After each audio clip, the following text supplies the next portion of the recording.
share with you now, it's just breaking. Like the story this morning, is starting to involve people other than Joe Biden, in particular other family members that don't have the protection from criminal prosecution that a president would have. I think when he ran, I think they really felt he would be a one-term president. And maybe he told people that behind the scenes. I don't think they felt he would run again. This was he was meant to be kind of an interim to go against Trump and be an interim president until somebody better came along. And I think that's how they thought of it, because they really didn't have anybody else. I mean, Hillary was a disaster, and she was humiliated, and so I think that was kind of the way they looked at it. And this scandal broke, like you said, right when he was about to announce he was going to run again, and that is the last thing they want. And I think they really want Kamala to be the president, even though I don't think she could even win the primary, okay? And I think they know that too. If she became president now, she'd obviously run again. Newsom or Cuomo, one of those guys is going to run. They're going to beat her. She's not even close to be able to win a primary on her own. But they want to get credit, and I think Obama is really orchestrating this to have the first female president who's a woman of color. And I think they really want to make that happen on their watch and just have that under their, that notch on their belt. But I think Obama and Kamala have a lot to do with what's going on here. Something happened with Joe where they can no longer control him, and they're making these moves on these documents. So he's wanting to run again. That's more than that. A big part of it. It's a big part of it. It's more than that. I think they thought he would. What's coming, what Biden is facing now with this classified document scandal, there's a spy scandal going on now. So here's the new bombshell story. Biden's 68 days of silence on the documents. And this is huge. I don't know how many of you realize this. We are living through the biggest presidential scandal since Watergate, and this is much more severe than Watergate. Okay, let me go through this. And this is in the Daily Mail. This just broke, all right? Oh, boy. President Joe Biden and a small team of trusted advisors, including his sister Valerie. Now, Valerie, Biden's sister, has been the campaign manager of every one of his campaigns going back to his first Senate run, okay? So she's up to her eyeballs in all of his crime, right? President Joe Biden and a small team of trusted advisors, including his sister Valerie, plotted to keep the discovery of classified documents a secret, betting that they could quietly handle the problem without it becoming public knowledge. A bombshell new report that came out today says, now there's more before we go on. To just go back to the Nixon Watergate, you've heard liberals our whole lives say the cover-up's worse than the crime. The reason they said that is because Richard Nixon was not involved in the break-in, okay? He was involved in a cover-up. The guys that did the break-in, he was trying to raise money to pay them off to go on vacation so they'd be out of town and the scandal would go away. What we have now is Biden. This morning we had a story of Hunter actually getting the classified documents from someone, right? Kathy Chung, okay? And he gave him classified documents, which I will get into later in the program, because it's very specific documents that are highly classified, very sensitive. And then he would take them out of Biden's Senate office when he was vice president.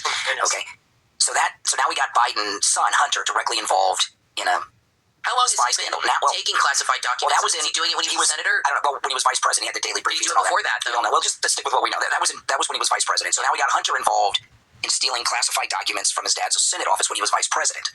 Now we have another family member involved. Valerie, Joe Biden's sister, is involved in a criminal conspiracy to hide the crime of the classified documents. Okay, and this just came out today. For 68 days, they succeeded keeping it secret. Then it blew up in their faces. Biden and 6 of his closest advisors, all of whom were aware of the initial discovery of classified documents at the D.C. fake think tank, gambled they could keep the matter a secret and deal with the Justice Department privately.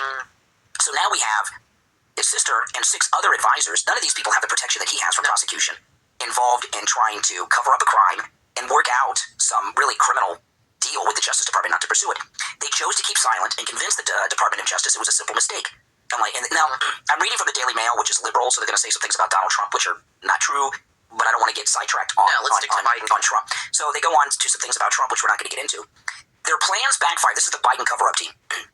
Their plans backfired when CBS News reported on the existence of the Biden documents on January 9th, leading to a chain reaction that developed into a full-blown crisis for the White House, where Joe Biden's reputation took a hit. Really, he had a good reputation, Joe Biden. Did you see that video of him with his granddaughter kissing her and touching? He does not have a good reputation. Republicans accused him of hypocrisy. Democrats questioned the administration's judgment. Both of their attempts to control the story and to handle the Justice Department failed. The Attorney General, Garland, appointed the special counsel. Biden himself has taken it personally with his refusal to disclose. It goes on and on and on. But what we have now are a whole bunch of people involved in all kinds of activities. And it's all his family, too. His private attorney, Bob Bauer. Anita Dunn, who's a senior advisor to Biden. And you may remember Anita Dunn. She was with Obama. His sister, Valerie Biden Owens. His brother's involved, too, and his son. Yeah, another White House lawyer. Another White House advisor is involved. Some of these are not well-known names. Incredible. Another one of his attorneys at the White House. So here's a timeline. Let me skip the time, because we kind of know about the timeline. Okay, here we go. The initial discussions, this is in this team of conspirators with Biden to cover things up with his sister.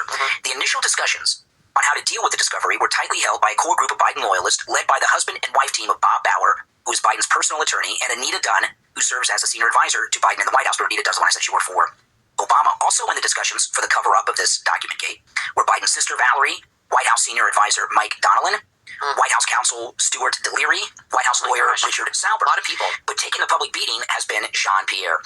Now, Jean-Pierre, and this is an interesting thing here because a couple days ago, Jean-Pierre in the White House press briefing was asked by the CBS News White House correspondent, when did you find out about the documents at the meeting? She says, I found out when you reported them. So, and I told you guys a few days ago, when Jean-Pierre said that, she knew about a cover-up team. She did. And she wanted everyone to know covered her ass. that she was letting everybody know she had nothing, she wanted everybody to know that she had nothing to do with this criminal. Yeah, she didn't even know about it. This cover-up that we're breaking here, this is obstruction of justice. They found out about crimes and tried to cover the crimes up.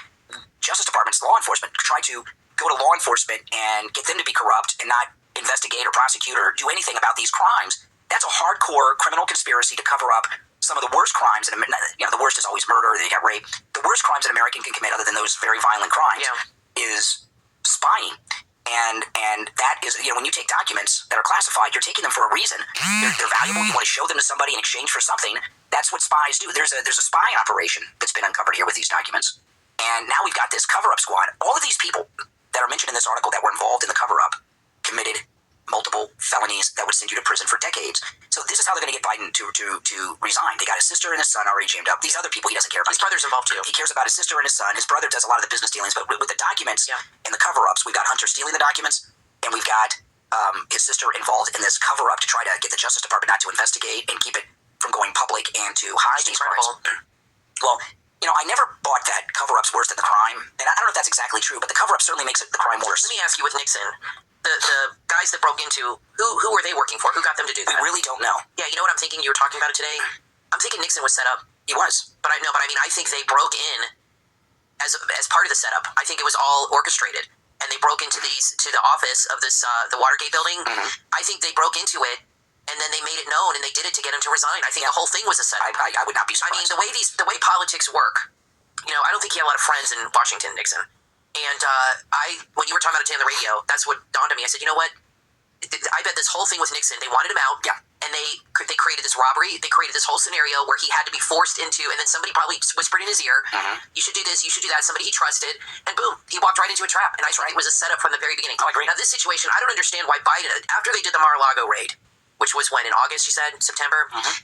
Biden knew he had these documents. They had a whole system. His whole family knew. The whole family They had them for a reason, to make money. Why did they keep them? Why didn't they just start a fire and burn them in his house? They have fireplaces there. I don't understand why, knowing this. Because they knew at some point people would come looking for the documents because they had records of them, so they didn't want to destroy them. They kept them so they could say, well, they're just here. If you destroy them, what happens? Well, yeah, that's even a worse felony. But they can't prove you had them, though.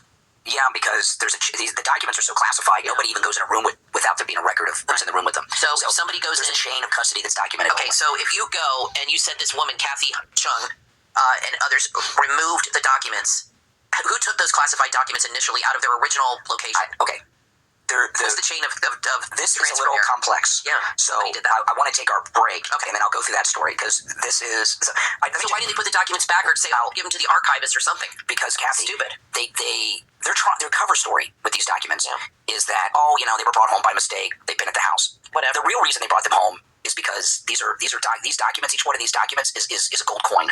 Worth a lot more than a gold coin because that's only an ounce. They're like bars of gold. Okay. And who knows how many copies they brought them, or people took pictures on their phone. Yeah. They brought them home to make money with them. Okay, to monetize them. But there's a record of the documents. So if they destroy the documents, not only is that a more severe crime, it blows their cover. So they were brought here by accident. They're in the garage. I'd love to know what's, of course we never will, but I'd love to know what's in those documents. We're going to know. Well, they're classified, so I don't know exactly. They may not be sensitive anymore. Some of them may get declassified, but we may get subject matter from some of them. Listen, we're going to take a break, and when we get back, I'm going to get into how they got the documents and what really happened there. This is really scary that this went on for so long. We're going to take our break. I'm Brian, always joined by my wife and co-host Kathy. Don't go anywhere. We'll be back right after this.